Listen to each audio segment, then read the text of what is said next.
Kia ora, ko Margaret from Brown Hawk ingoa, he uri tēnei no ngā tuparau a he tau kawahau. Kia ora. Kia ora, ko Miriam Allen toko ingoa, no kai kaura au a he tau kaumarua au. Kia ora. Mai ora e te whānau, kua Tamira Wokahau. He uri tēnei no ngā haue whā, and I am Year 12. Kia ora.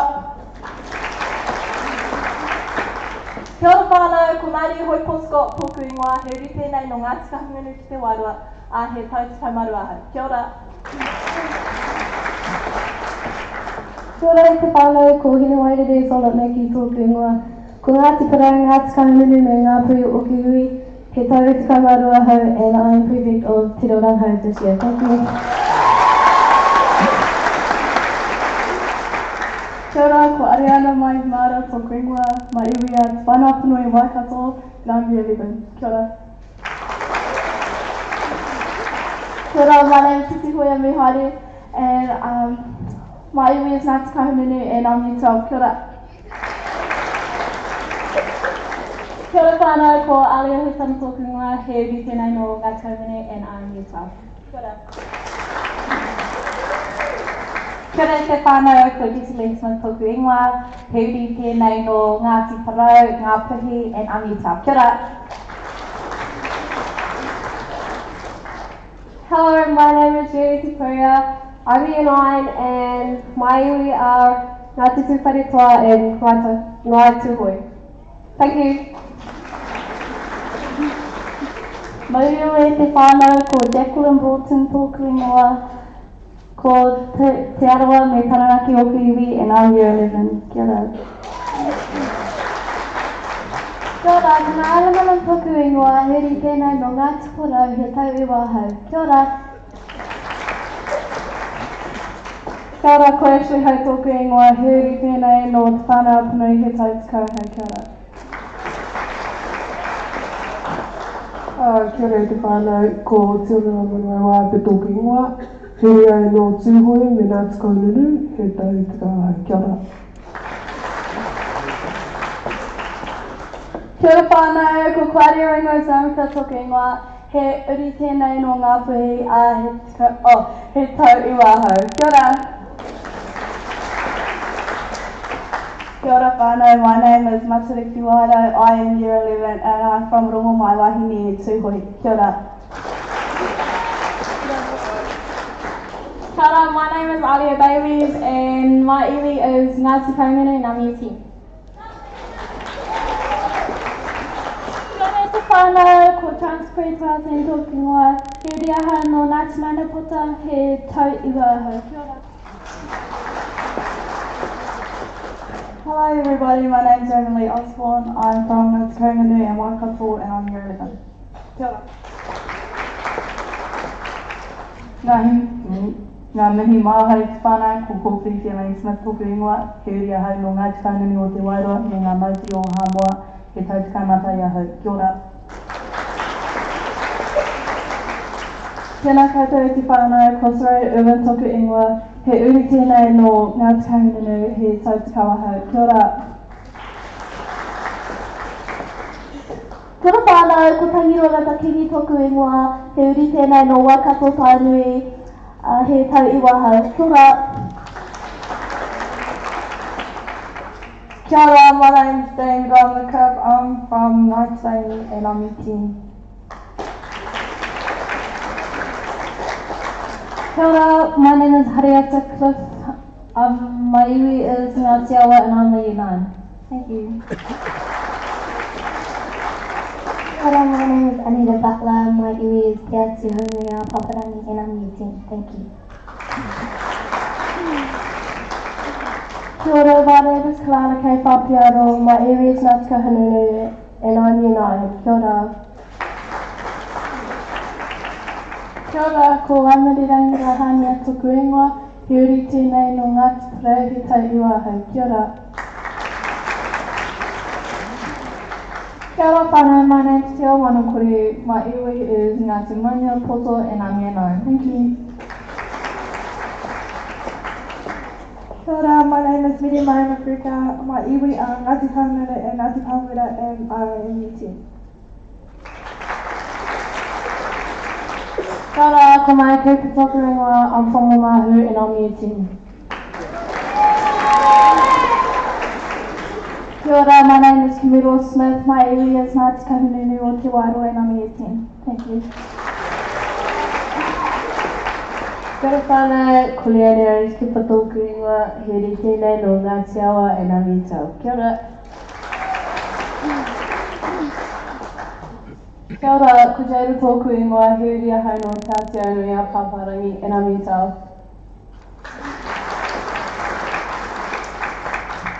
Kia ora, I'm Te Ao.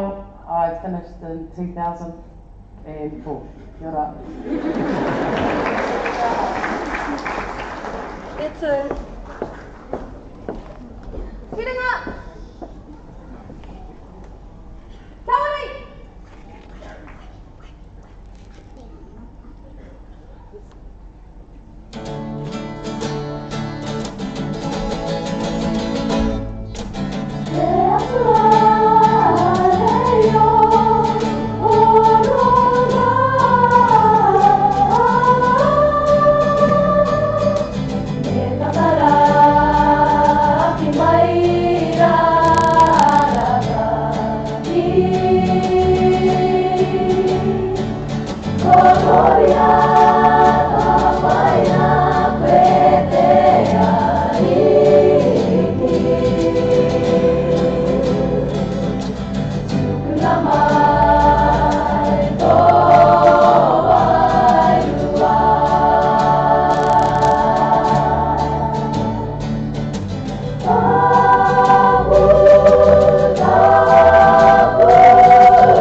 Thank you.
What a great way to start off the evening's event with such a dedication to our 28th